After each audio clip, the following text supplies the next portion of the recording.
नमस्कार। आज के इस वीडियो में हम बात करेंगे सिंह राशि के बारे में। और ये जो प्रिडिक्शंस हैं, ये राशि के बारे में जो मैं बता रही हूँ, ये मून साइन पर बेस्ड सारे प्रिडिक्शंस होंगे। तो 15 जनवरी के बाद आपकी राशि आपसे क्या कहना चाहती है, आपकी राशि में अलग अलग घरों में जो ग्रह बैठे हुए हैं वो आपसे क्या कहना चाहते हैं। सबसे पहला उनका एक सवाल कि तुम लीड करना चाहते हो या तुम डोमिनेट करना चाहते हो। अब इस चीज में फर्क है। तो क्या कहते हैं आपके ग्रह, क्या कहती है ग्रहों की चाल 15 जनवरी से 31 जनवरी तक सिंह राशि वालों के लिए। क्योंकि ये सवाल क्यों है आपके ग्रहों का, क्योंकि इससे पहले आपने जो भी किया उसके रिजल्ट्स इस फेज में आपको मिलने वाले हैं। इस फेज में आप स्पॉटलाइट में रहोगे, लोग आपको ऑब्जर्व करेंगे और हर एक रिएक्शन आपकी इमेज को या तो स्ट्रॉन्ग करेगा या डैमेज करेगा। तो हर रिएक्शन को आपको बहुत सोच समझ के देना है। ये second half of January Singh राशि के लिए पावर का महीना है, लेकिन सिर्फ उनके लिए जो पावर को मेच्योरिटी के साथ हैंडल करते हैं। तो चलिए समझते हैं 15 से 31 जनवरी के बीच कौन से ग्रह आपकी लीडरशिप को टेस्ट कर रहे हैं। जो प्लैनेटरी पोजीशन देखें, सन 7th हाउस में है, सैटर्न भी 7th हाउस में सन के साथ ही है, जुपिटर 11th हाउस में है, राहु 8th हाउस में है और केतु 2nd हाउस में आपके जाकर बैठा हुआ है। सन और सैटर्न जब भी एक साथ आते हैं तो ये ईगो और पार्टनरशिप दोनों का ही टेस्ट होता है। अब ध्यान से समझिए, 7th हाउस किस चीज का होता है? पार्टनरशिप का, पब्लिक इमेज का, रिलेशनशिप का और बिजनेस डीलिंग्स का।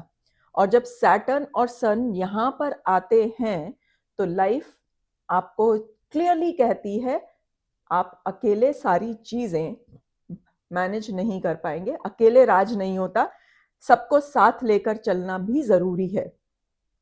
तो इस फेज में जब सन और सैटर्न आपके एक साथ ही बैठे हैं तो उसका अलग एक इफेक्ट आता है। तो इस फेज में जो लोग आपको चैलेंज करेंगे, आपके डिसीजंस को क्वेश्चन भी कर सकते हैं और आपकी अथॉरिटी पे कई बार सवाल भी आ सकते हैं।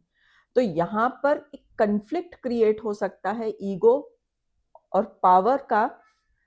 कई बार आपके दिमाग में ये थॉट भी आ सकता है कि मैं कॉम्प्रोमाइज क्यों करूं, लेकिन ये थॉट आपका सन और सैटर्न जो एक साथ हैं उसका इफेक्ट है।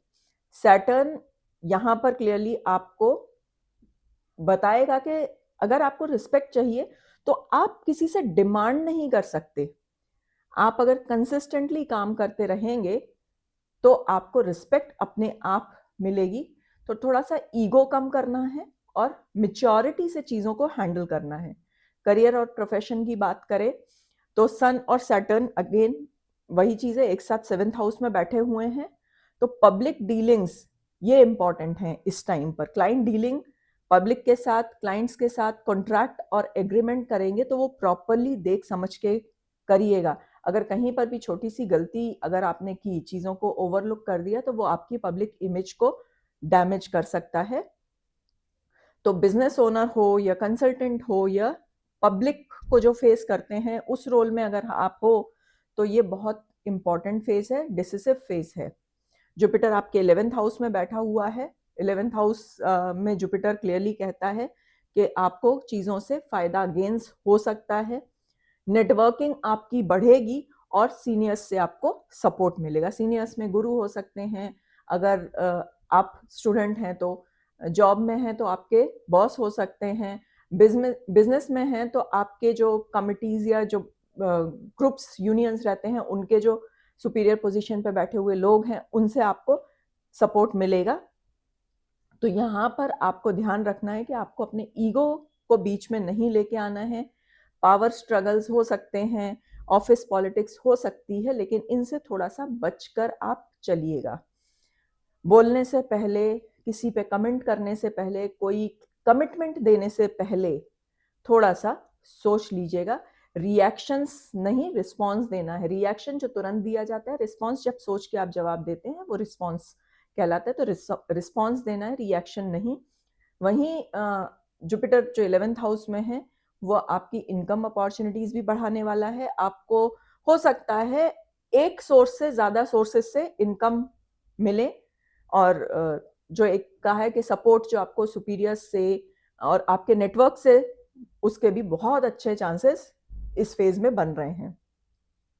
राहु 8th हाउस में, शैतान बच्चा, शैतान प्लैनेट, तो ये आपके खर्चे करा सकता है।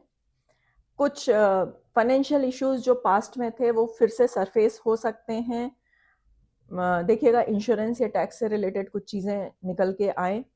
तो जनवरी में पैसे का रूल क्या है, जो दिखता है वो पूरा सच नहीं होता, और कई चीज़ें जो आपको एक्सपेंसेस दिख रही होंगी, हो सकता है फ्यूचर में आपको थोड़ा सा बेनिफिट दे जाएं। जॉइंटली अगर फाइनेंसेस को हैंडल कर रहे हैं आप आपके पार्टनर के साथ, तो थोड़ा सा केयरफुली हैंडल कीजिएगा। रिलेशनशिप ये थोड़ा सा सेंसिटिव एरिया है। सन और सैटर्न 7th हाउस के आपकी रिलेशनशिप को भी इफेक्ट करेंगे, उस पर भी इम्पैक्ट आएगा, क्योंकि ईगो कहीं पर भी हो, करियर में हो या फैमिली में या रिलेशनशिप में हो, प्रॉब्लम लाती ही है। और सैटर्न और सन, ये दोनों का जो मिलन होता है ना, ये ईगो क्लैशेस करवाता है। पावर के लिए थोड़े से स्ट्रगल्स होते हैं। तो आपको ये ध्यान रखना है कि आपको ईगो क्लैश से किसी के भी साथ, चाहे वो फैमिली में हो या बाहर हो, ईगो क्लैशेस से बचना है।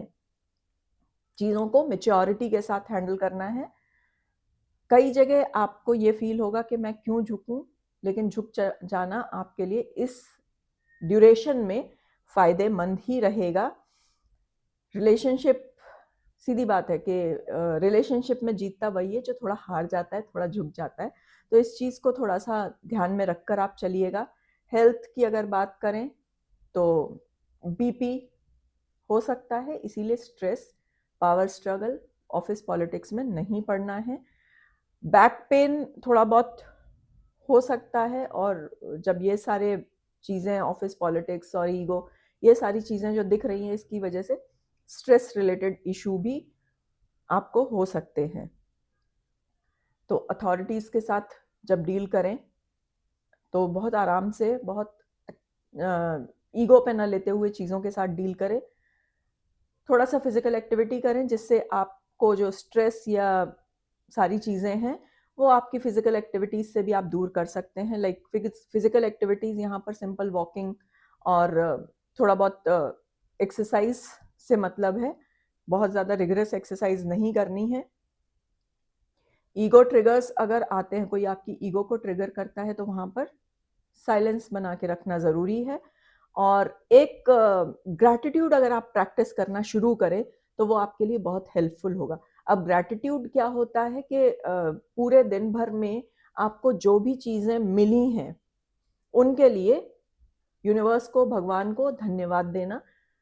क्योंकि कई बार हमें पूरे दिन में बहुत सारे इंस्टेंसेस ऐसे आते हैं जहाँ हमें लगता है कि हमें जो मिलना चाहिए था वो नहीं मिला, लेकिन हम ओवरलुक कर देते हैं कि जो हमें मिला है वो भी तो कहीं ना कहीं से आया ही है।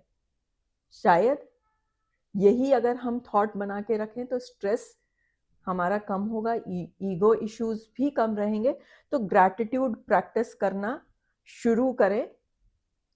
और सिंह राशि वाले जितने भी लोग हैं, 15 से 31 जनवरी 2026 आपसे कुछ छीन नहीं रही, आपसे आपका ताज, आपकी लीडरशिप, आपकी स्किल्स नहीं छीन रही है। बस ये आपको ये सिखाना चाहती है कि आपको उस ताज को कैसे संभालना है।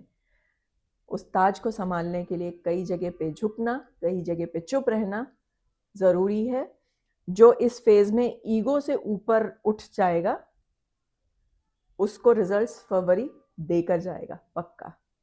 तो अगर आपको ये चीज़ें मेरी समझ में आई हो तो आप चैनल को सब्सक्राइब कीजिए, जिससे फ्यूचर में भी आपको प्रिडिक्शंस मिलते रहें। और एक्स्ट्रा आप किस तरह से इस प्रिडिक्शन में क्या क्या चीज़ें ऐड करना चाहते हैं वो भी आप मुझे बता सकते हैं। So like, share and subscribe to the channel.